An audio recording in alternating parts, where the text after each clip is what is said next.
Hello friends, welcome to Avinash study classes. आज 29 अगस्त है। आज के इंपॉर्टेंट करंट को हम लोग चलिए डिस्कस करते हैं। फर्स्ट है पार्लियामेंट। अभी पार्लियामेंट का मानसून सेशन जो है शुरू होने वाला है, मानसून सत्र जिसको बोलते हैं। तो इसके बारे में देखते हैं। पार्लियामेंट के अंदर जो सेशन चलता है वो 3 सेशन चलता है। एक बजट सेशन जो फरवरी से मई तक चलेगा, दूसरा फिर मानसून सेशन वो जुलाई से अगस्त तक चलेगा, और फिर विंटर सेशन शीतकालीन सत्र जो नवंबर से दिसंबर तक के बीच में चलता है। तो ये लोकसभा और राज्यसभा दोनों के लिए। एक चीज इसमें इंपॉर्टेंट ये है कि बजट सेशन जो है वो राज्यसभा में 2 बार चलता है। जैसे एक बार जब बजट सेशन होगा उसके 4 हफ्ते के बाद फिर बजट सेशन चलेगा। तो इसका मतलब राज्यसभा में 4 सेशन और लोकसभा में 3 सेशन चलता है। एक इंपॉर्टेंट क्वेश्चन इसमें पूछता है कि एक सत्र से दूसरे सत्र के बीच का कितना गैप होना चाहिए मैक्सिमम। तो 6 महीने से ज्यादा का गैप नहीं हो सकता है। राष्ट्रपति उससे पहले जो है संसद को अलाउ करते हैं कि आप जो है कार्रवाई को शुरू कीजिए। इसमें एक चीज और क्वेश्चन पूछता है कि जो पार्लियामेंट है, संसद है, उसके अंग कौन कौन से होते हैं। तो प्रेसिडेंट, प्रेस, लोकसभा और राज्यसभा, इन तीनों को मिला के पार्लियामेंट का अंग बोला जाता है। संसद जो है वो नई दिल्ली में है, आपको मालूम है। और लोकसभा का स्ट्रेंथ जो है वो 550 है पूरा स्ट्रेंथ, और 545 पे अभी इलेक्शन किया जाता है। राज्यसभा का 250 स्ट्रेंथ है और 245 पे इलेक्शन होता है। ठीक, तो ये सीट के बारे में मैं बता रहा हूं, सीटें जो है ओके।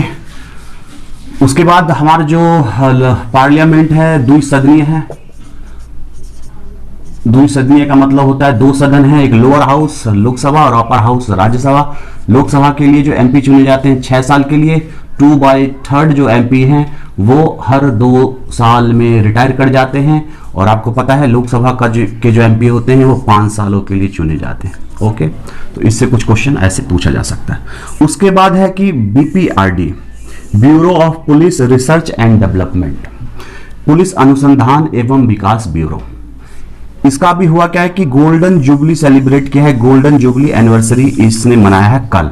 और क्यों? क्योंकि 50 साल पूरा हुआ है तो गोल्डन जुबली इसका मनाया गया। 28 अगस्त 1970 को इसका स्थापना किया गया था, पुलिस अनुसंधान एवं विकास ब्यूरो। और इसका हेडक्वार्टर नई दिल्ली में है। इसके जो हेड हैं अभी उनका नाम है VSK कौमुदी, DG हैं, डायरेक्टर जनरल हैं इसके।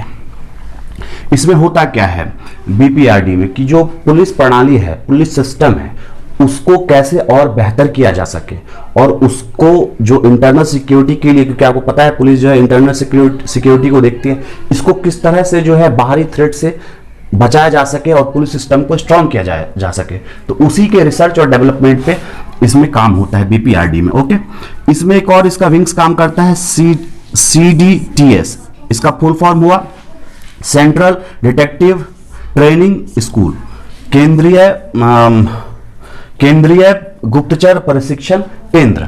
ये 4 जगहों पे है। अभी कल जो इसका जो गोल्डन जुबली मनाया गया है तो चौथा का इनॉग्रेशन किया है जयपुर में। ठीक, इससे पहले कोलकाता, हैदराबाद और चंडीगढ़ में इसका सेंटर है, जहां पे पुलिस के जो जवान है वो जाके वहां ट्रेनिंग लेते हैं और ट्रेनिंग होती है इन जगहों पे, कोलकाता, हैदराबाद, चंडीगढ़ और जयपुर। अभी ये सेंटर जयपुर में खुला है। तो क्वेश्चन एग्जाम में पूछा जा सकता है रिसेंटली जो है बीपीआरडी ने कहां पे अपना सेंटर को सेटअप किया है, तो जयपुर में।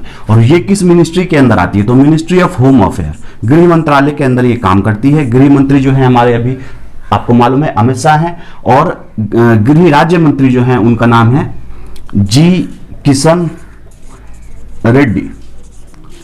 किशन रेड्डी साहब ने इसको जो है अभी कल इसके जो इसका गोल्डन जुबली था उसको संबोधित किया है, क्योंकि जो अमित शाह है वो अभी कोरोना पॉजिटिव पाए गए थे, तो अभी रेस्ट भी चल रहे हैं। हालांकि उनका रिपोर्ट अब निगेटिव आ चुका है। PM स्वनिधि, इसका भी कल ऑनलाइन डैशबोर्ड इसका रिलीज किया गया है। आपको पता है कि प्रधानमंत्री स्वनिधि स्कीम क्या है। इसका पूरा नाम होता है प्रधानमंत्री स्ट्रीट वेंडर आत्मनिर्भर निधि। ये वर्किंग कैपिटल लोन प्रोवाइड करती है, यानी कि जो कोविड-19 की वजह से जो स्ट्रीट वेंडर है उनका काम रुक गया, उन्हें ये सरकार लोन देगी 10,000 रुपए, और वो लोन वो 1 साल के अंदर सरकार को लौटा सकेंगे। रिपेबल होगा, यानी कि सरकार को वापस लौटाना होगा इंस्टॉलमेंट में। और अगर ये टाइमली लौटाते हैं या वन टाइम पेमेंट करके लौटाते हैं तो उन्हें 7% का जो है इंटरेस्ट सब्सिडी भी देगी सरकार, डीबीटी के माध्यम से डायरेक्ट बेनिफिट ट्रांसफर, यानी उनके अकाउंट पे पैसा आ जाएगा 7%। तो पीएम स्वनिधि स्कीम, इसको लॉन्च किया गया कब? इसको 1 जून 2020 को पीएम नरेंद्र मोदी ने इसको लॉन्च किया। ये ministry of housing and urban affair, इसके ये जो मिनिस्ट्री है ये इसके काम को अभी देख रही है, और इसके जो मिनिस्टर हैं हरदीप सिंह पुरी उनका नाम है। और स्ट्रीट वेंडर जो आत्मनिर्भर निधि है, ये 50 लाख टारगेट है इसका कि 50 लाख जो है स्ट्रीट वेंडर हैं जो 24 मार्च से पहले भी स्ट्रीट वेंडर का काम करते रहे होंगे। 2020 के 24 मार्च को क्योंकि लॉकडाउन हुआ था फर्स्ट टाइम, उससे पहले जो स्ट्रीट वेंडर का काम कर रहे थे वैसे लोग जाके इस पोर्टल पर रजिस्टर करेंगे और उन्हें जो है लोन मिलेगा 10,000 तक का कि फिर से अपने काम को शुरू कर सकें। और जो 50 लाख लोगों का सिलेक्शन किया जाएगा, रजिस्ट्रेशन वो करेंगे, उनका सिलेक्शन होगा। और इसमें एक चीज और है कि ये जो डैशबोर्ड अभी स्वनिधि जो लॉन्च किया गया है, इसमें क्या हुआ कि इंफॉर्मेशन शेयरिंग और मॉनिटरिंग का काम होगा स्कीम का, कि स्कीम जो है उसका जो इंफॉर्मेशन है लोगों तक पहुंचे और जो मॉनिटर उसको कर सके लोग कि स्कीम कहां तक पहुंच रही है।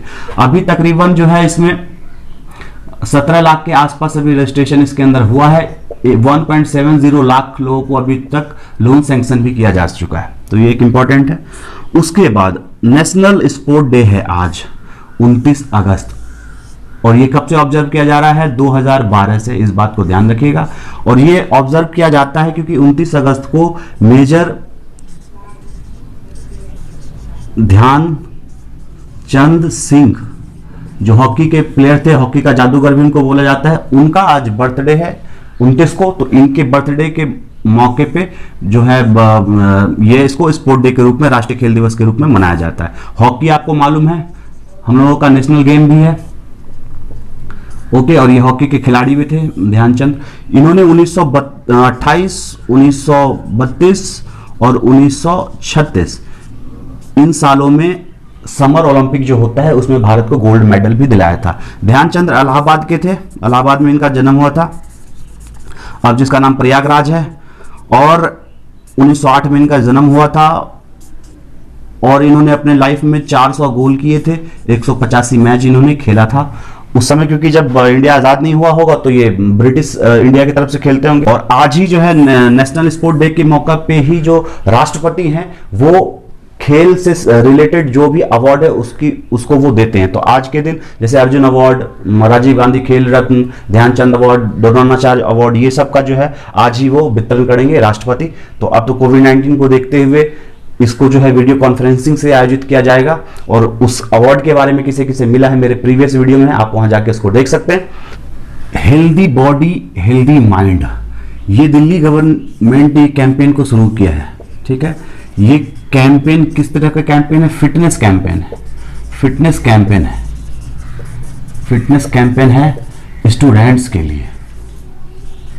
तो दिल्ली के जो स्टूडेंट हैं वो फिटनेस पे ज़्यादा से ज़्यादा ध्यान दें, फोकस दें, क्योंकि कोविड-19 के सिचुएशन में इम्यूनिटी को बूस्ट करने के लिए फिटनेस के ऊपर ध्यान देना ज़्यादा जरूरी है। तो हर वेडनेसडे को जो है यूट्यूब चैनल पे कुछ फिटनेस से रिलेटेड प्रोग्राम को चलाएगी दिल्ली गवर्नमेंट। और इस कैंपेन का नाम है जो कैंपेन का मतलब होता है क्या कि जागरूकता अभियान। तो इसका नाम है healthy body healthy mind, okay. तो एग्जाम में डायरेक्ट क्वेश्चन पूछेगा healthy body healthy mind campaign किस स्टेट ने शुरू किया था? तो दिल्ली ने।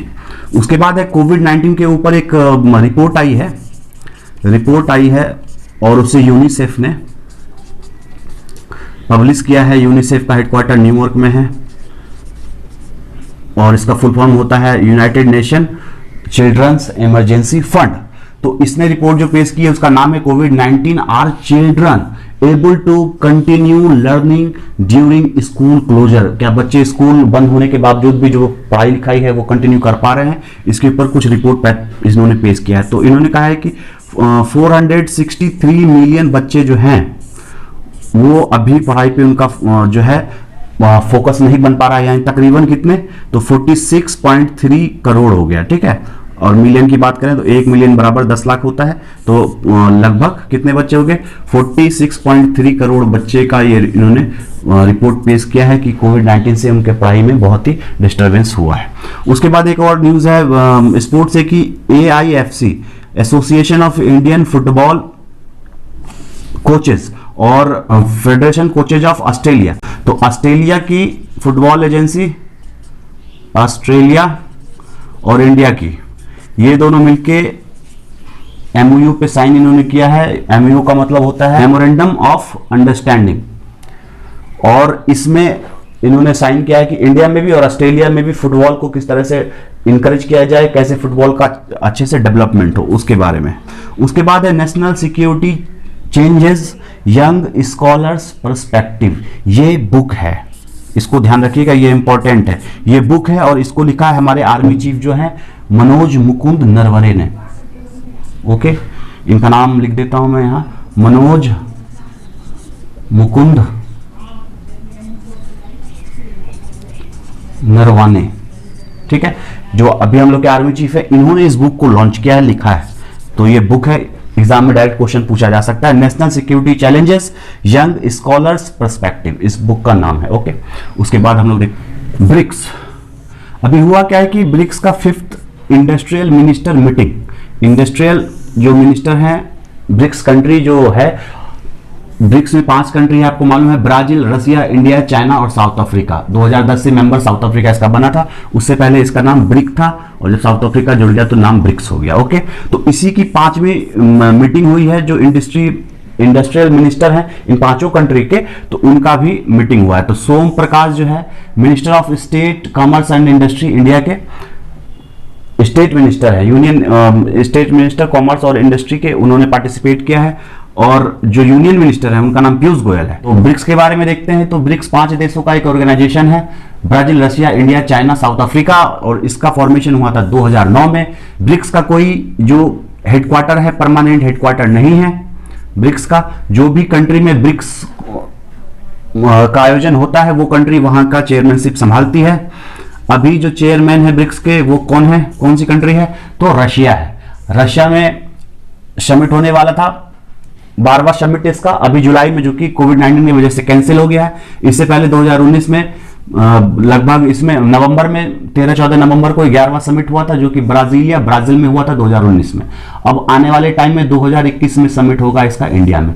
जो इसका समिट होता है वो जैसे जैसे कंट्री इससे जुड़ी है, जैसे ये ब्रिक्स नाम है, तो ब्राजील में, रशिया में, इंडिया में, चाइना में, साउथ अफ्रीका में, इस तरह से इसका समिट होता है। तो ब्राजील में हुआ था 19 में, 20 में होने वाला था रशिया में, जो कैंसिल हो गया, तो अभी 21 में होगा इंडिया में। ओके, इस बात को ध्यान रखिएगा। एग्जाम में डायरेक्ट क्वेश्चन पूछता है कि कहां पे इसका लास्ट समिट हुआ था, या आने वाला समिट कहां पे होने वाला है ब्रिक्स का। उसके बाद एक न्यूज में है कि 2020 का इंटरनेशनल बुकर प्राइज किसे मिला है।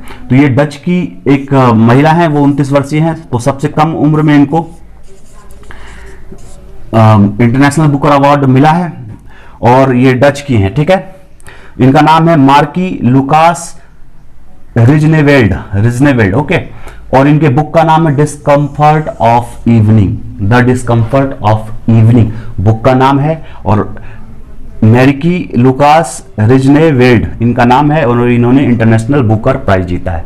एक होता है मेन बुकर अवार्ड, उससे ये अलग है, इस बात को ध्यान रखिएगा, कंफ्यूजन की स्थिति नहीं होनी चाहिए। तो आज के लिए इतना ही। कुछ जो इंपॉर्टेंट करंट था उसको हम लोगों ने डिस्कस किया। अगर आपको वीडियो यूजफुल लग रहा है तो आप अपने दोस्तों के साथ इसको शेयर करें, लाइक करें और सब्सक्राइब करें। Thank you very much.